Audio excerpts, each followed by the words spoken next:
Man, this Bitcoin flag is it's just insane. This thing looks so good. I hope it starts moving soon. Catches up to Dogecoin and Ethereum. Yeah, 80 it's super thin. Great for those of you who have small accounts. Took out the opening range loads. You know, this thing could go to $50 today. It's a pink sheet too. These are known for their unwinds. Roku is absolutely not an EP. Absolutely not. It's a broken stock. EP needs to be something that breaks out the new highs. Not something that gaps up into resistance. You know, all of these moving averages are declining. Absolutely not an EP. I'm gonna show you where it had an EP. This is a good looking EP, right? This is a good looking EP. Same thing with all of these, like net, gapping up into resistance.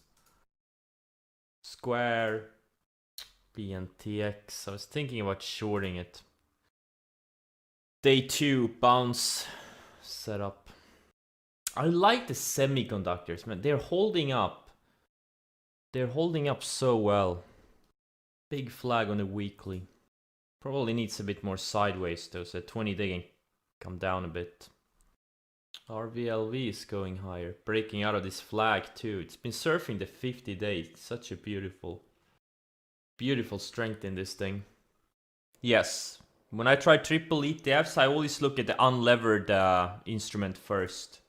That's what guides me. Like GBTC, you know, I'm not trading this thing blindly. I'm looking at Bitcoin first.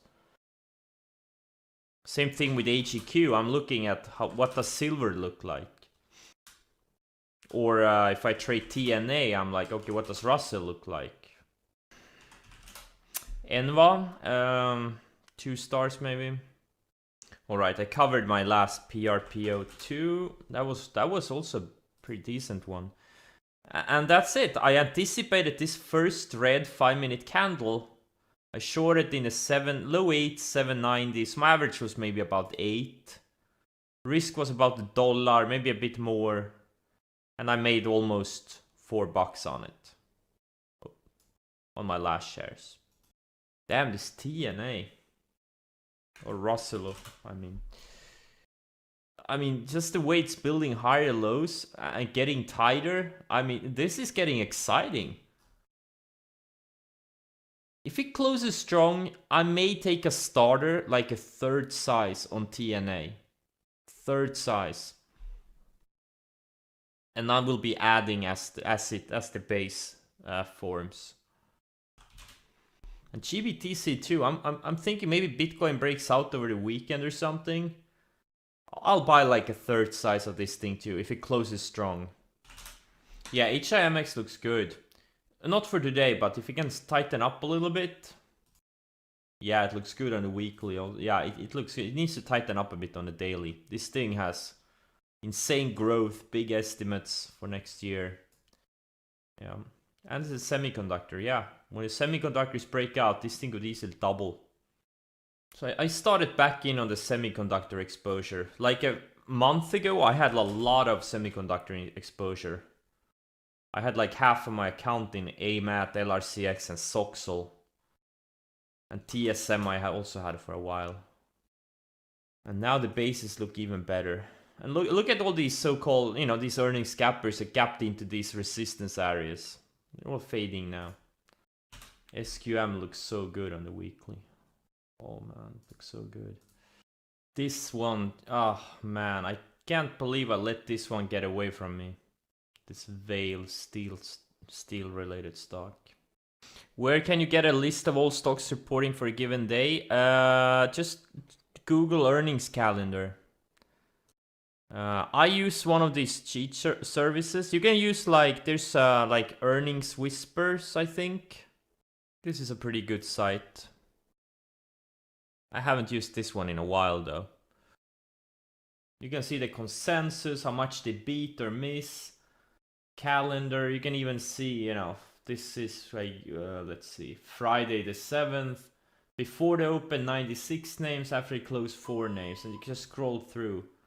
And you can see the estimates, all of these. Yeah, estimates, and you can see the actual. And obviously you want the ones that have surprises. And also big growth. You want to see big numbers. MU is another one that looks amazing on the weekly. A little bit choppy on the daily. Needs a bit more time. But on the weekly, I mean, it needs more time.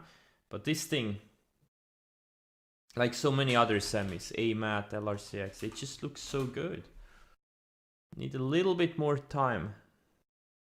This SVXY has a nice flag break. This is one of the, it's in some kind of volatility instrument that goes up when the volatility is low. And obviously it goes down when the volatility is high. Not really sure how good technical analysis is on something like this, but it is kind of breaking higher. I also wish these shippers were stronger, but you know, or not stronger, more liquid. These are all like micro and nano caps.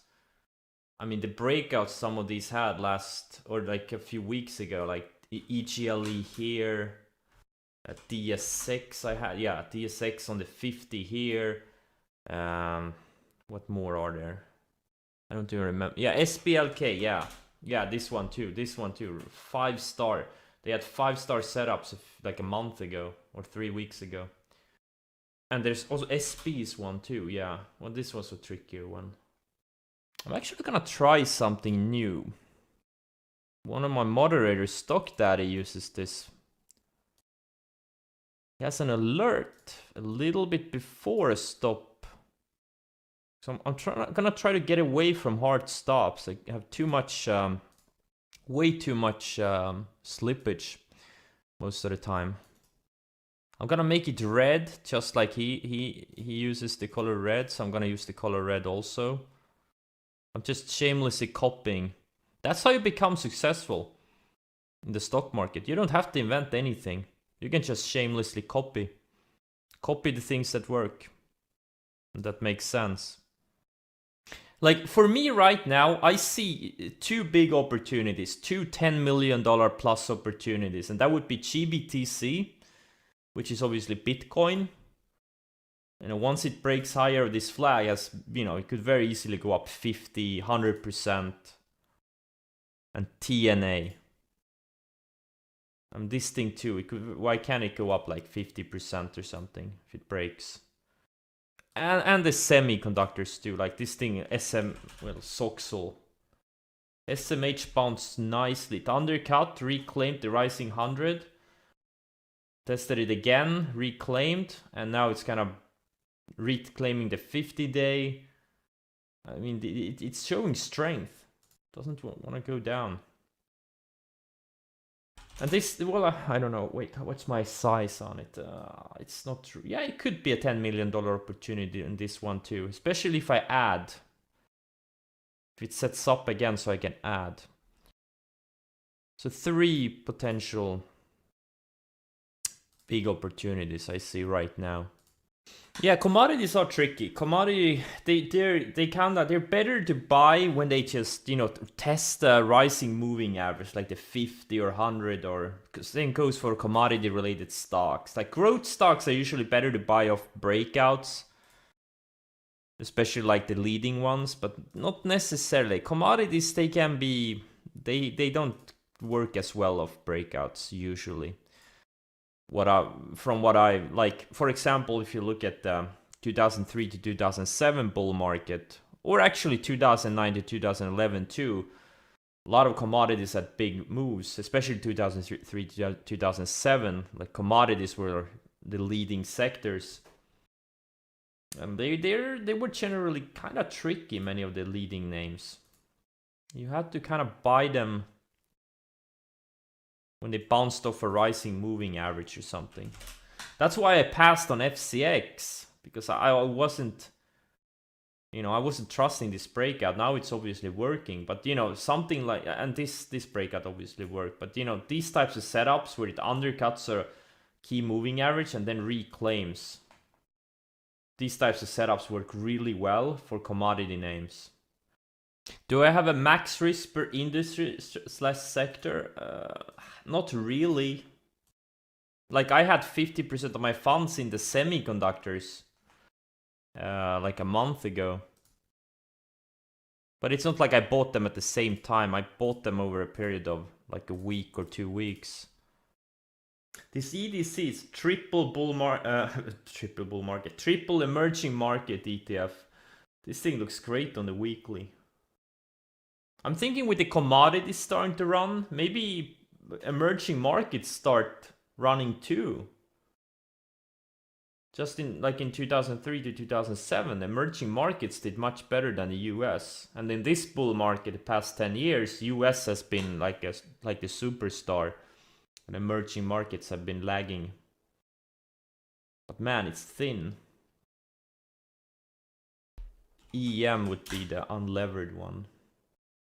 Like you can see, emerging markets, this ETF has been pretty much been going sideways for 15 years, 16 years. And in 2003 to 2007, it had a big run. Good risk reward on this EDC. This EM looks amazing. Just resolving this, it's just surfing the 100th day, and now it's kind of breaking out of this range. And the weekly looks really good. It surfs the 20 weekly.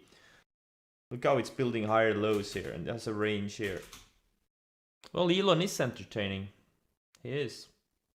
He's one of the most interesting people in the world. There's no doubt about that. He does a lot of smart things, but I kind of, he also does a lot of stupid things and says a lot of dumb things, but that's the way it is. What is criteria FNKO is missing? This is a 5-star setup. It looks amazing. It's breaking out on earnings. Earnings breakout. It wasn't an EP since it didn't gap up, but this is a 5-star setup. Earnings breakouts are the most powerful breakouts.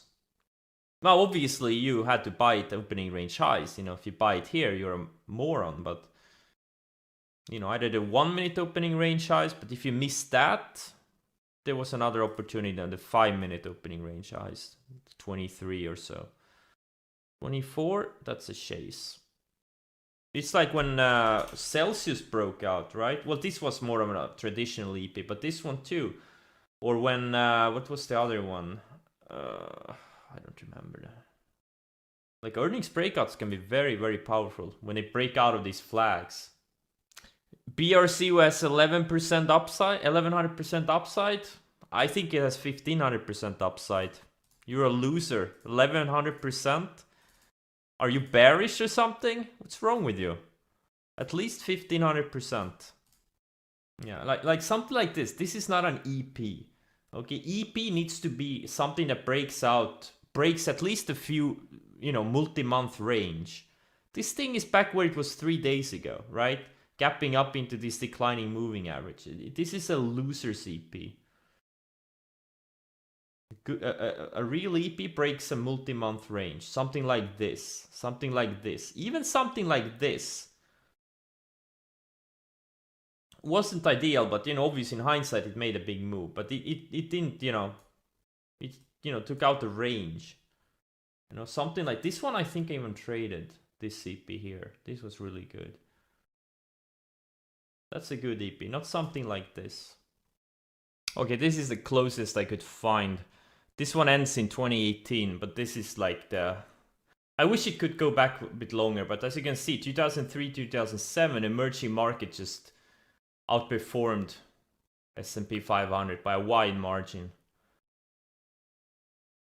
And since like 2010, S&P 500 has just been straight up. And I remember this ends in 2018, it's been up even more since, while emerging markets have been going sideways.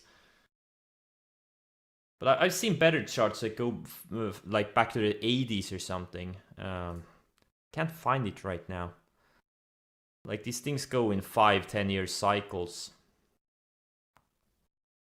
In the past 10 years, the US has just outperformed, and maybe emerging markets will outperform from now on.